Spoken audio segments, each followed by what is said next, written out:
next program with Fibber McGee and Molly, brought to you each Tuesday in America and by transcription and shortwave broadcast to our men in uniform overseas.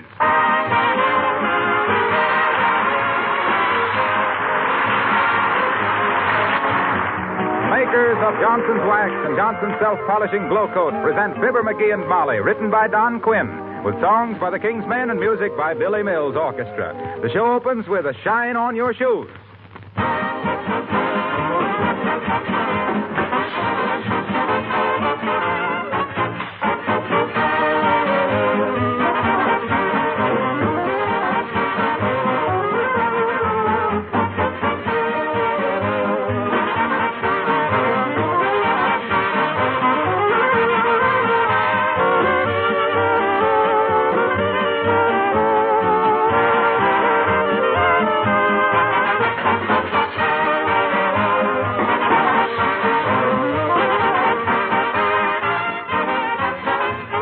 If you don't know the best way to take care of the finish of your car, will you let me make a suggestion?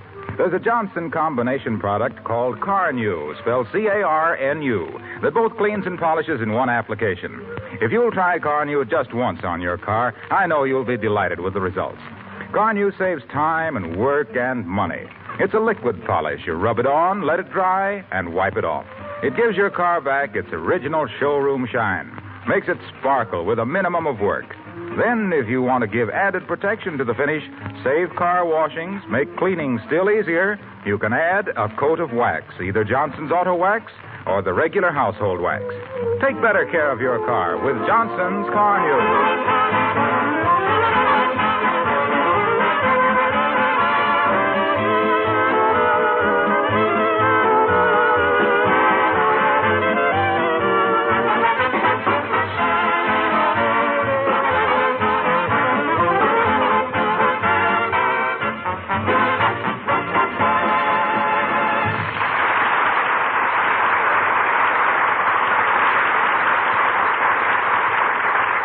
Well, sir, espionage has come to Wistful Vista. At least Fibber McGee thinks so. Every place he goes, there's a small, dark man with a semi-concealed camera taking pictures of this and that. And here at 79 Wistful Vista, discussing his suspicions, we find Fibber McGee and Molly.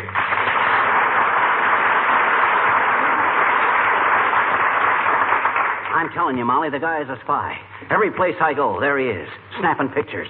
Click, click, click, all day long, with that little camera. Well, where, for instance? Outside the Elks Club, and down by the bridge, and near the railroad station, the powerhouse, and every place. Well, I don't know, McGee. Somehow I can't think of the Elks Club as a military objective.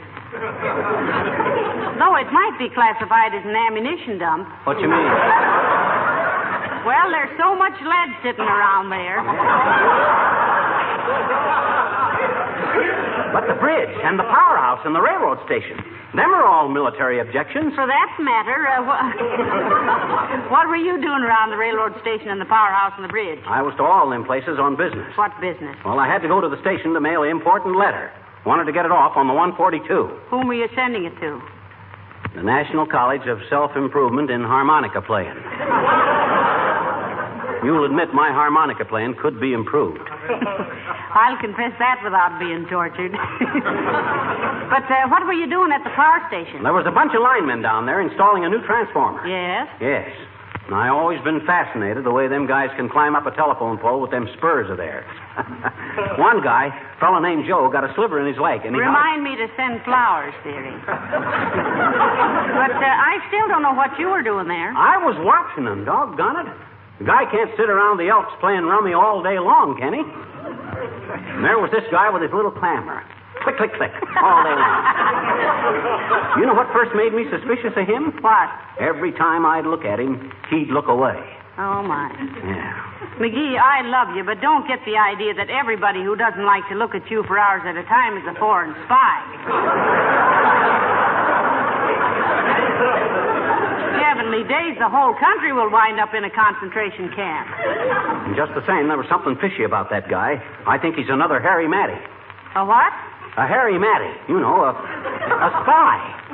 Harry Matty was shot in the last war when they caught her trying to conceal... No. That was Matta Harry. I can't be bothered with little details about... Come in. Oh, hi, Latrivia. Why, hello, Mr. Mayor. Good day, Mrs. McGee. Hello, McGee. Do I understand that you called my office this morning? I certainly did, Latrivia. They told me you were in a council meeting and couldn't be bothered. Couldn't be disturbed, I believe she said. Well, what's the difference? You don't seem to realize, Latrivia, that you're working for us. We pay you. You're just a public servant, and we're the public. When we want something, you ought to snap out of McGee. yourself. Huh? Don't talk like that to Mayor Latrivia. What'd you call him for, anyway? Yes, I'd like to know, too, McGee. Like most taxpayers, you seem to labor under the delusion that public officials should come running to wipe your little noses every time you sneeze. If Mrs. McGee will pardon my plain speaking. Mrs. McGee loves it. Look, Latrivia, I wanted to report a suspicious-looking guy that's hanging around town. McGee, if we arrested every odd-looking man in this town, Wistful Vista would soon be known as the deserted village. It would be a ghost town. Well, McGee thinks this man was a spy, Mr. Mayor. He is a spy. I'm convinced. He takes pictures, click, click, click, all day long, of everything of importance in this town. He's been following me for 2 days now. He carries a camera under his coat. Does he look intelligent? No. Looks like he'd had nothing above his eyes but sinus trouble. But that don't mean that... I'm inclined to take it lightly myself, Mr. Latrivia, but maybe it would be better to investigate. Very well, I'll have him picked up for questioning. Do you wish to sign a complaint? Sure I do. Oh, well, then if you were wrong, dearie, there'd be nothing against you but a charge of false arrest, malicious prosecution, and invasion of private rights. That's all. You might get out of it for as little as $100,000 in damages. Why don't I keep my big mouth shut? Forget picking him up, Latrivia. I'll get the goods on him myself. He thinks he's trailing me. Well, I'll trail him. Well, what fun. Can I play, too? And if we all join hands, we can keep better track of each other. Well, if that's all you wanted, McGee, I'd better be running along. Wait a minute. Look out the window, McGee. Huh? Where? Under that big tree across the street. Is that the man? You mean the one looking this way with his hat pulled down over his eyes? That's him. That's the guy. What's he doing? It looks like he's focusing a camera on your front door, McGee. If they come out good, I'll take a dozen. This is no time for joking, Molly. Look, Latrivia, you walk down the street and we'll see if he follows you. Me? Scared? No. I'll keep my mouth closed so he won't plant a bomb under my bridges. Oh. I'll call you from my office and see what happens. We'll be watching. Goodbye, Mr. Mayor. Goodbye, Mr. McGee. And, Latrivia. Yes? If anything happens to you, well, I'll always remember you as the best mayor we ever had. A friend of the people. He wore no man's collar. Fearless and independent. A credit to his party. The working man's Oh, pal. stop it, for heaven's sake. Nothing's going to happen to me. You watch. Keep an eye on him, McGee. Good luck. Gee, I hope nothing does happen to that. Oh, heavenly days, McGee. What do you suppose? Oh, my gosh. I completely forgot. Forgot what? When I realized that guy was following me, I strung a rope across the porch step.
didn't follow the mayor at all. What'd I tell you? It's me he's after. Well, I don't know why he should be interested in you. You don't have any military secrets. And even if you did, everybody knows you couldn't keep them. Which may be why you haven't got any. Maybe them guys have discovered what I'm working on. Well, then they're smarter than I am. What are you working on? You won't tell? Certainly not. Okay. I'm working on an idea for the Signal Corps. I'm going to try and breed a triple-cross bird. I'm going to cross a homing pigeon with a woodpecker and then cross the result of that with a parrot. With what object in mind? To get a bird that will fly to the right place, knock on the door, and speak the message.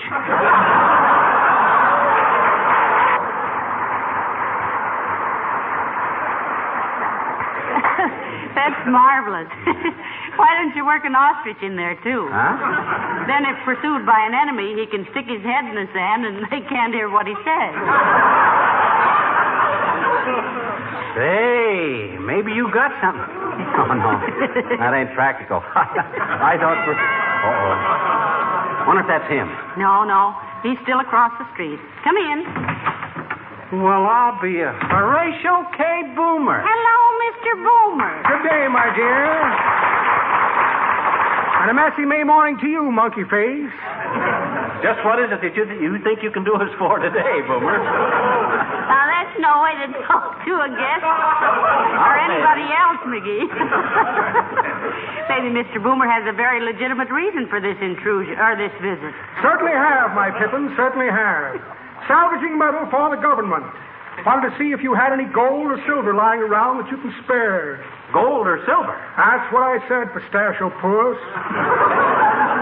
Now, let me see. We could start with this gold wristwatch of yours, needle nose, and maybe we... Let go of my watch, you nimble-knuckled nephew of Nicodemus. We won't give you a thing, Mr. Boomer, unless you have some proper credentials. I'll say not. You're as crooked as a plate of spaghetti. I wouldn't trust you as far as I could nudge the Normandy. Let's see your credentials. Why, certainly. Credentials, have them right here someplace. Now, let me see. Here's a fresh package of bubble gum. Take it, my boy. What does he want with bubble gum? Don't know, my dear, but I always carry it in case I meet some little blowhard. How did I put those credentials? Maybe you forgot to forge any. No, I spent all yesterday afternoon. What was I looking for? Oh, yes, credentials. Here's a short length of lead pipe. Had to work on a little drip last night. Stubborn fellow. Here's a package of new $10 bills. Say, what's Lincoln's picture doing on a $10 bill? Sure, it ought to be Alexander Hamilton. Isn't that amazing? And that stupid engraver of mine majored in American history at Leavenworth. How are those credentials? Here's a small woman's handbag. Given up trying to take them from large women. And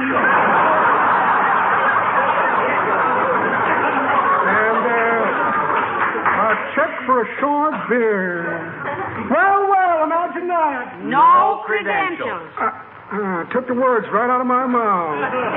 Oh, sorry we couldn't do any business, my tiresome little twosome. Better luck next time. Good day, my dear, and cheap cheerio to you, chipmunk.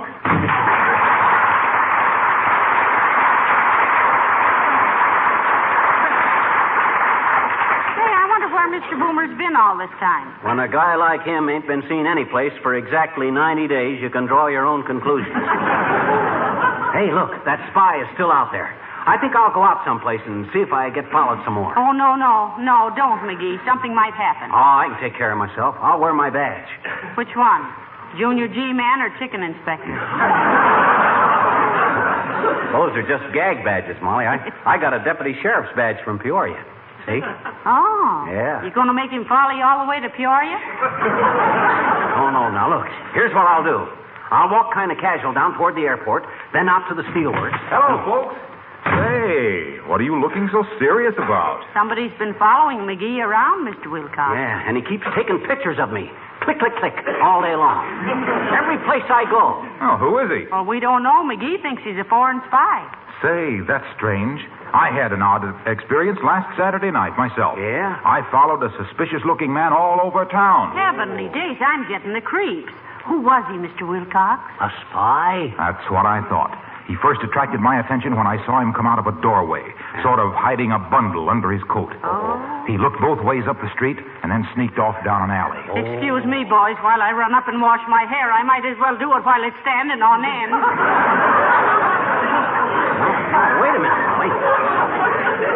Wait a minute. Maybe Harlow followed the same guy that's been after me. No, I don't think so, Fibber. No? You see, I followed this fellow to the far side of town. Yeah? Through alleys, up side streets, over fences, and through vacant lots. Well, he could hardly go through a lot that wasn't vacant. Oh, cut it out, Molly. I want to hear this. Go on, Frank.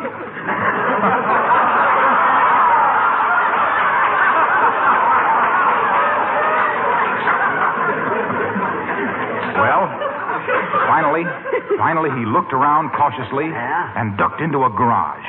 I crept up and peeked through the window. I'll bet he was a bootlegger with a boot for one of his tires, huh? No, sir. No, sir. He took a container of Johnson's car new from under his coat, and in almost no time, he had a dull, dingy-looking jalopy looking like it just came off the sales room. You know how car new cleans and polishes in one application, gives a beautiful luster with a minimum of effort. Well, sir? Now, wait a minute, Wilcox. What the Sam Hill was he sneaking around town for? Why wasn't he proud to be seen with a container of car new like everybody else? That's what I asked him. He said he didn't want anybody to tell his mother because he was surprising her by polishing her car for Mother's Day.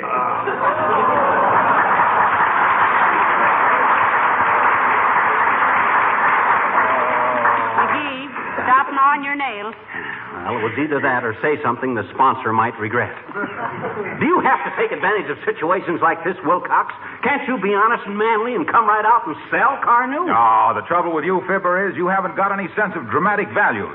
What kind of a story would Robinson Crusoe have been if Victor Hugo hadn't built up the suspense? Well, let me know if your spy is carrying car new, too.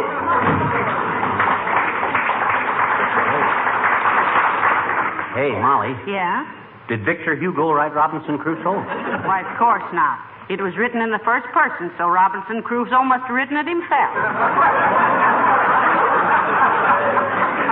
Well, that's what I thought. Everybody knows Victor Hugo wrote Sherlock Holmes. No, dearie. That was Mark Twain. What did I say, Victor Hugo? Yeah. I meant Mark Twain. Well, anyway, hey, what's the matter? McGee, that man is still there and still watching this house. Oh, he is he? Give me my hat. I'm going out and find out. No, McGee, be careful now. Those men are ruthless and cruel, you know. What do you think I am, a Casper milkshake? I can handle him. First, I'll chop him across the throat with the edge of my hand like this. Ooh. Oh, say, if you were as dangerous to other people as you are to yourself, I wouldn't let you out of my sight. What are you going to do, McGee? I'm going to take a walk and see if that guy follows me some more. Where are you going? I don't know. Just around town a little. Well, for goodness sakes, be careful now. I don't... Say, what are we whispering for? I don't know what you're whispering for, but I hit myself in the neck so hard I can't talk. I'll be back in a little while.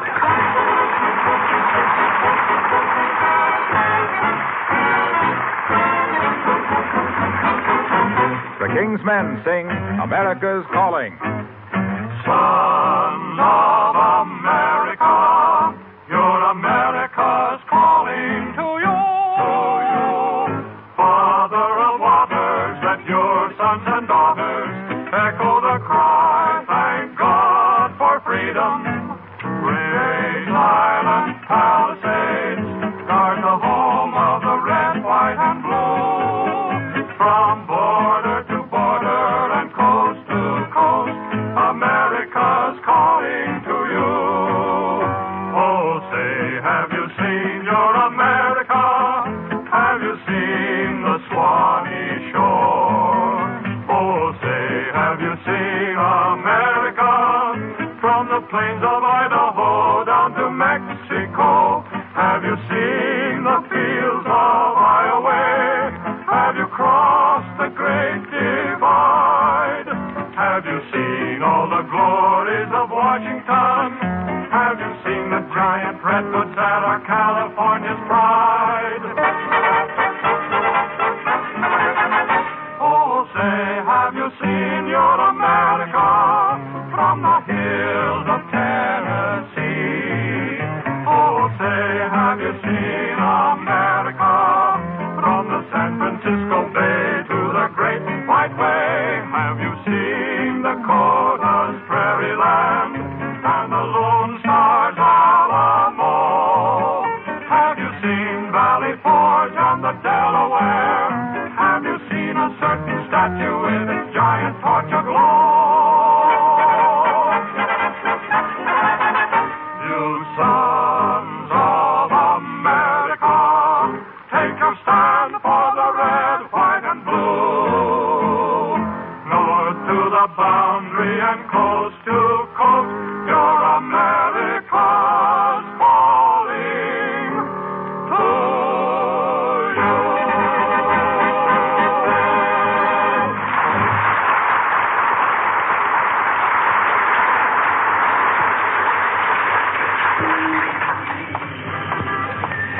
That guy still behind us, Molly? Yes, he just ducked into a doorway. I'm glad you decided to come with me after all. Two of us can watch him better than just one. Think he knows we're on to him? Yes, I think he began to suspect something when you stuck your tongue out at him the first time. He even took a picture of that. Click, click, click. I'm getting tired of being a photographer's model for a doggone foreign spy. Click, click, click, all day long. Getting on my nerves, too, McGee. I really think you ought to call the FBI. Okay, I'll duck into the cigar store down there and call. You wait outside and see what he does. I will not. I'll come in with you and watch him through the window. I'm not going to be kidnapped and taken to Germany on a submarine. You know how I get seasick. Oh, they won't do anything. Uh-oh. Uh-oh. Look who's coming down the street. Mrs. Uppington. I wonder what she's looking so important about. About 3/4 of the time, if you'll ask me. Should we tell her about that spy following us? I think we better. He might take her for overage battleship and scuttle her. It's unthinkable that she'd be thinkable, though. And hello there, Abigail, darling. Oh, how do you do, Mr. McGee? And Mr. McGee? Hi, stranger. You know you're in danger? I beg your pardon, Mr. McGee. In danger of what? Look, Abigail, you see that fellow over there? He's a spy. Good heavens, not really. Do you suppose he could have escaped from some Alfred Hitchcock picture? Don't take this so lightly, Uppy. For all we know, he may be planning to blow this whole town up tomorrow night. Oh, but he can't do that. Huh? I have a bridge party planned for next Friday. Oh, my. Even Boston couldn't put a war off for a tea party, Abigail. This man is dangerous. You know, he's been following McGee all day long, taking pictures and sneaking around like a regular easel. You mean weasel, Molly? Yes, and easel is used for pictures. Well, that's what they're using him for. Now, you be careful, Abigail. You know, he's seen you talking to us, so he may include you in his dirty work. Yeah. I think this whole thing is simply ridiculous. I have a good notion to walk over to him and demand an explanation. You won't think that's such a good notion if he pulls a gun on you. That is absurd. It's against the law to discharge firearms within the city limits. Well, maybe so. But now we're telling you, Abigail, he's a dangerous character. Well, what should I do? Just walk on unconcerned, Uppy. I'm calling the FBI in a minute. Yeah, just take it easy, Abigail. We'll let you know what happened. Oh, well, thank you very much for warning me. Oh, I do hope this spy is caught. I should be so helpless in a concentration camp. Why you particularly? Well, Mr. McGee, you know how difficult it is for me to concentrate. Well,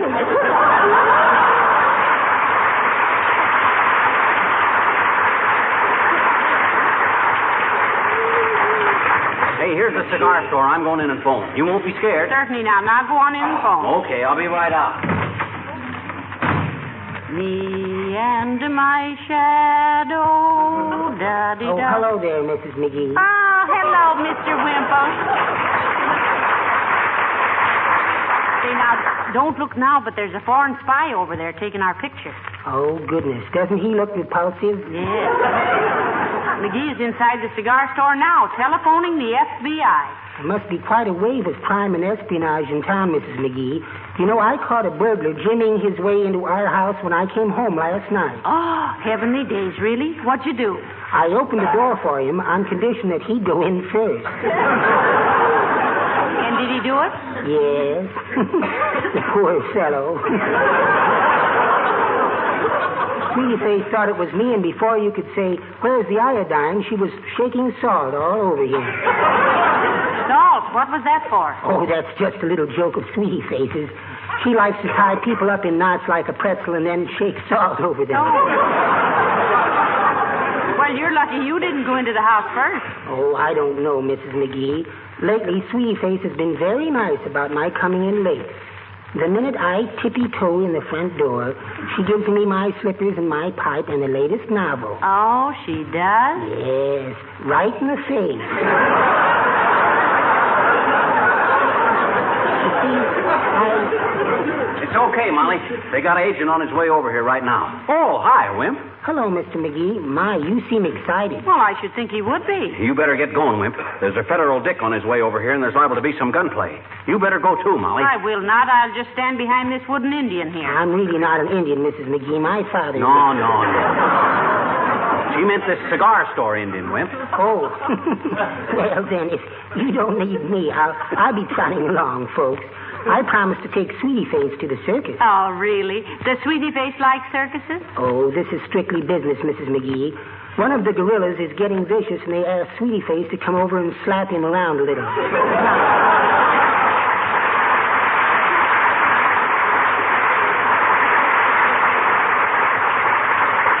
Well, what did the FBI say when you called them up, dearie? Oh, they said they were getting a lot of phony tips these days, but they couldn't afford to ignore any of them, so they said they'd be right over. Hey, look. Heavenly days, look at them. They surrounded that man before he even saw them. Yeah, he's showing them some cards. Uh-oh, they're looking over here. Boy, I bet I get a medal from the government for this. Catching a foreign spy is McGee, Huh? look. They're laughing. What? Yeah. Don't tell me he's got them fooled, too. Well, we'll soon know. Here comes an FBI man. You, Mr. McGee, did you call the FBI? You're darn right I did, Bud. That guy there's been following me around all day, taking pictures. Click, click, click. Every place I went. And where was that? Oh, the Elks Club and the railroad station and the airport and the powerhouse. And that excavation down at 14th and Oak and the softball game on the corner lot at Maple Street. Yes, every place. He's a spy, that's what he is. I beg your pardon, madam. We know that man quite well, and he is not a spy. Oh, no? Well, what is he? He's a photographer for a national magazine. Well, then why has he been following my husband around all day? Well, he told me to tell you he was sorry if he'd caused you any annoyance, but he's working on an assignment. A likely story. What kind of an assignment could that be? He says they wanted him to get up a picture story on how a small-town busybody spends his time.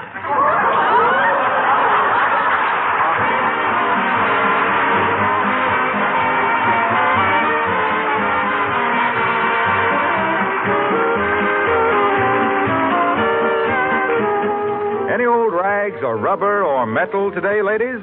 Have you joined the scrap brigade? In this week's issue of Life magazine, there's an advertisement by the makers of Johnson's Wax with suggestions to patriotic housewives on how to salvage valuable scrap materials for war production. You can help your country while you're doing your own spring house cleaning. You'll find suggestions there also on how to make your house cleaning easier all year by the regular use of genuine Johnson's Wax, paste or liquid, for protecting your floors, furniture, and woodwork. Wax provides the easy, inexpensive way to take better care of your things. It gives wood, leather, painted surfaces a shield of protection against wear. And as an extra dividend, it gives that much-desired rich, mellow beauty that you find only in wax-protected homes. There are 100 labor-saving uses for Johnson's Wax, paste or liquid, in your home. You can now buy Johnson's Wax also in cream form, especially formulated for the care of furniture and woodwork.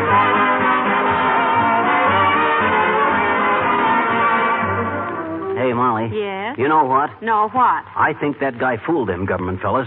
I still think he's a spy. Oh, you do? Yes. You know what I'm going to do? I'm going out for a walk and see if he follows me anymore. Oh, my. Yeah. Ladies and gentlemen, those of you who arrived late may remain for the next show. This is where you came in. Good night. Good night.